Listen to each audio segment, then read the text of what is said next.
Wanted to share a little story about birds, if you don't mind. Y'all ever heard the one of the pigeons?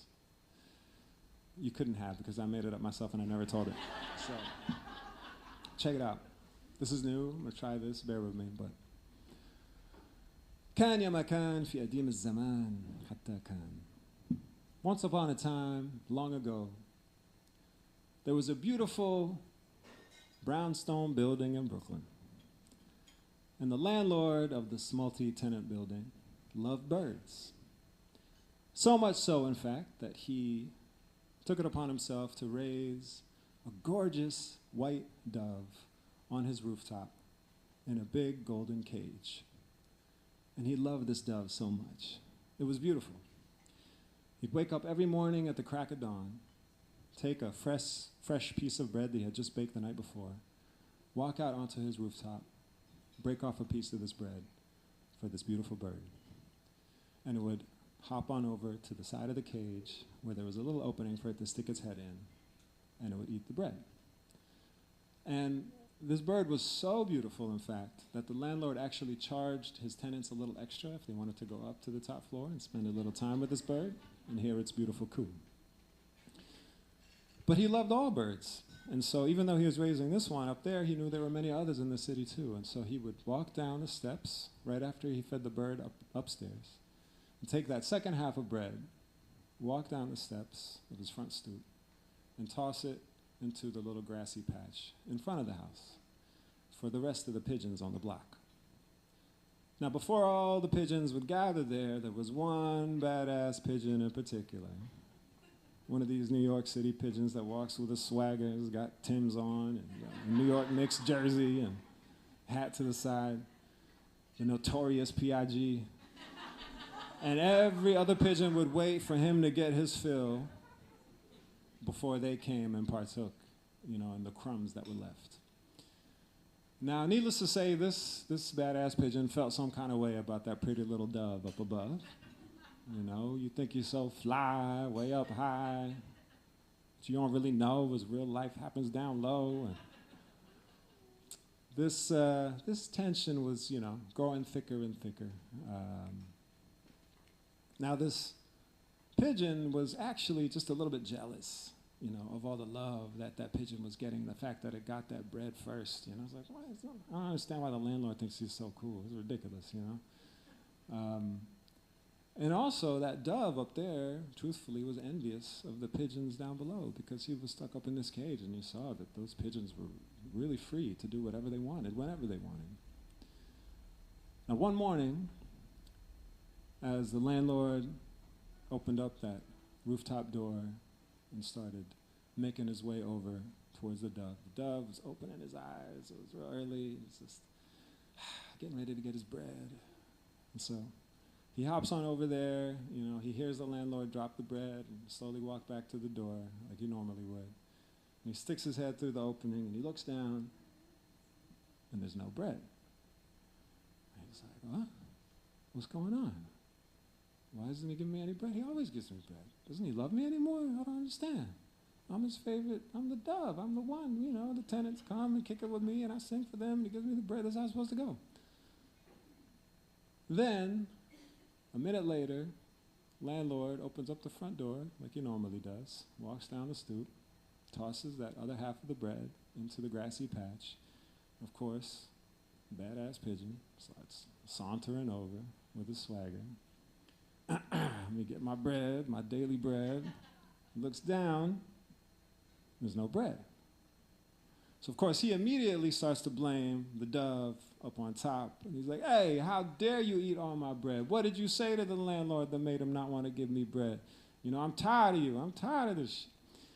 And they start going back and forth, and each one accusing the other of getting the whole loaf of bread. And this beef continues for about a week.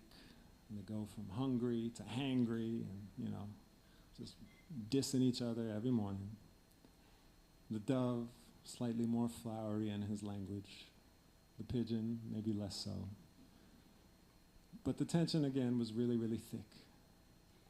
And then one morning, later that week, the landlord opens that rooftop door, and the dove is like, oh, I'm gonna make sure I see what's going on. So he like hops on over there as fast as he can. And as he's walking over, all of a sudden, he hears a commotion and he sees a hawk swoop down and grab a rat. And this rat is flailing, he's got the bread in his mouth, and the hawk is trying to grab this big old nasty New York City bird, rat, and he could barely hold him, and he's like, he drops the bread down on the floor, the rat ends up falling down, scurries into the building, and the hawk flies up to a lamppost and perches up there next to an even bigger hawk. And the dove realizes, oh, that was the younger hawk trying to hunt, and that's the older hawk right there next to him, teaching him how. And so what ends up happening is the young hawk, starts apologizing to the daddy hawk. He's like, Baba, I'm so sorry. I tried my best, but I couldn't get a hold of them. These New York City rats are enormous. And, and he's like, hey, Habibi, it's okay.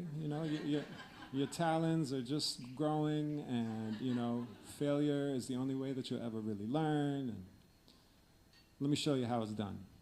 And of course, in that amount of time, the landlord had made his way down to the front stoop, and he's getting ready to toss the bread down. And so the pigeon's like, I'm gonna make sure I see what's going on here. So he starts hopping over real fast, And he gets there, and right as he gets there, whoosh, big daddy hawk goes down and grabs that rat and manhandles that rat, or hawk handles that rat, and basically dismembers him, bloody piece of bread drops to the floor, and he takes the carcass up to the lamppost, and him and the hawk have at it, the younger hawk.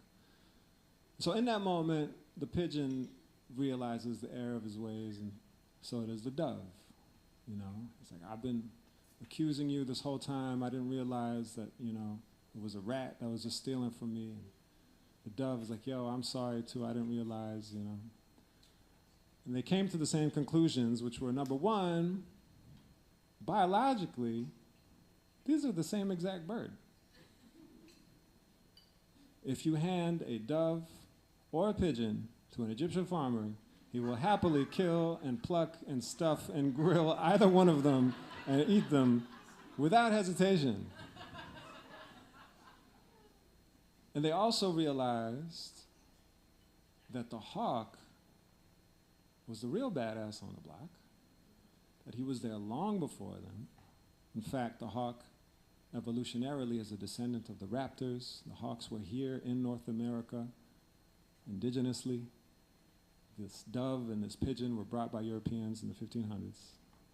Were it not for this hawk, they might have gotten eaten by snakes, which the hawk was taking care of.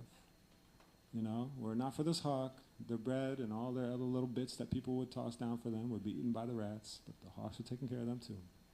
And if they weren't careful, the hawks might even eat them. And so when people ask me how I feel about the beef between Saint Laurent and Shep Jdid,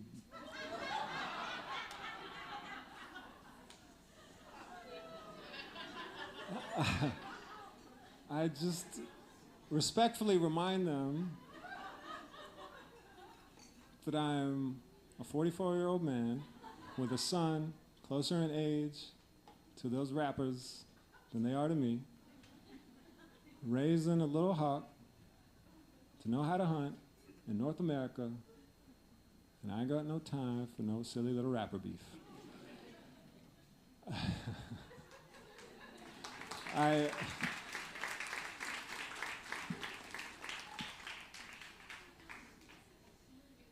I got love for them both, kinda.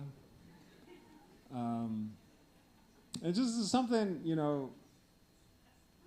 I think about often when it comes to like rap disses and battles, especially when they err on the side of like homophobia.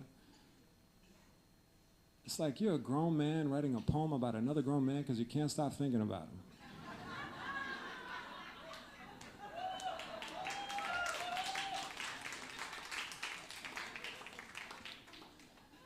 But what do I know? I don't have millions of followers on TikTok because I'm not even on TikTok, ya Jamaa. Rest in peace, Baba.